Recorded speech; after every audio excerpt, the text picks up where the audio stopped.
when you got left?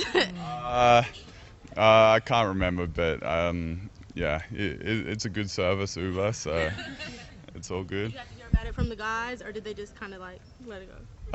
No, they were joking a little bit, but they held the bus for me this time, so it was good. You're getting a lot of, you're probably not looking at TV or reading the media clips, but you're getting a lot of praise for just what you did on Steph. Is there any concern that can be bulletin board material for the Warriors, and particularly Steph and Curry? I mean, I don't, read or watch that stuff, because you could be praising us one day and the opposite the next day. So I don't think anyone really pays attention to that stuff, and I don't think they would be either. And at this point of the season, you don't really need bulletin board material because it's the finals. Hey Dell, you guys, you're base guarding him on the weak side essentially. James is really harassing Curry even on inbounds passes. Have you guys employed that kind of defense on anybody this year? I think it's something that's kind of developed as the playoffs have gone on, but just trying to make it hard on him. Yeah.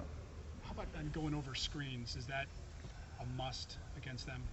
I think, yeah, on shooters like Curry and Thompson, you can't give them space because you give them half a step and it's going up. You've defended Rose, you've defended Teague. Are you doing anything differently when it comes to Steph? How are you guarding him differently, if you are at all? Well, those guys are more penetrators, and whereas Steph is a penetrator as well, but really uses the threat of his shot and shooting ability. So it's a different cover. What kind of adjustments do you expect Stephen Curry to make? I asked the same question to LeBron.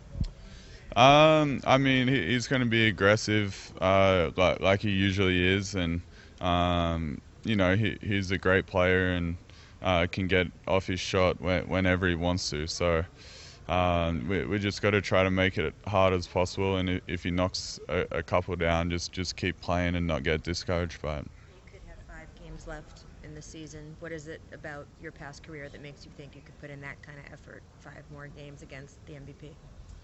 I mean, you always want to take care of your body and be in good shape, and I think I do a pretty good job of that. So hopefully it should be good.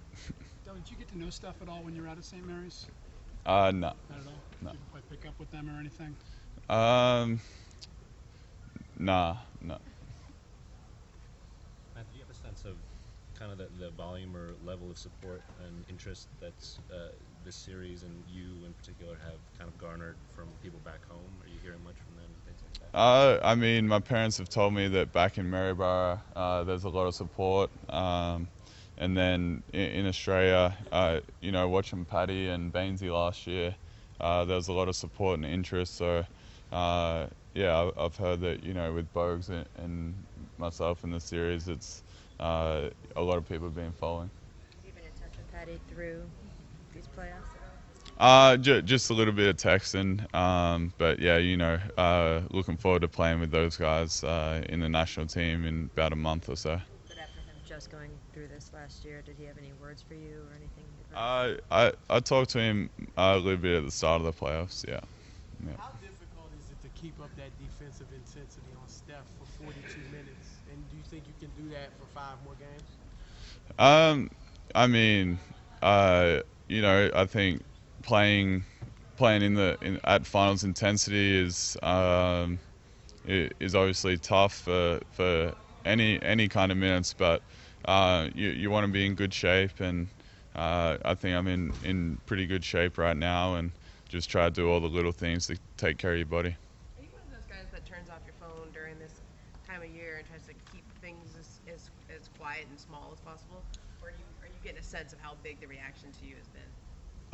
No, I mean, pretty much turn off the phone apart from, texting, close friends and my coaches, but that's about it. How would you describe LeBron's leadership his demeanor during this playoff run, whenever all adversity happens, his calmness, and how it affects someone like yourself? I think LeBron is obviously a great leader, and he does it with his words and by his actions as well. And I think anytime you have LeBron on your team, it gives you a lot of confidence that you can go out and win any game. Is there anything specifically that you could point to that he's either said or done that has had an impact on you or others? I don't think leadership is just one action or a specific action. I think leadership is a consistent thing every day. So I think that's what he does and brings to the table. Iman Shumpert was known as a very good defensive player even before joining the Cavs. Were you able to communicate with him about some defensive tactics? Yeah, Shum's been great. He's been giving me little tips throughout the year to help my defense, and obviously, he's a great defender and has been for a few years now. Matthew, you're talking about LeBron. Do you get a sense of how big this moment is for him in a sense, not just the organization, but for him personally, the culmination of kind of decision to come back and being here in the finals on his home floor again for the first time since '07 in his first year back? I mean, it's been pretty busy, so I haven't really been thinking about that.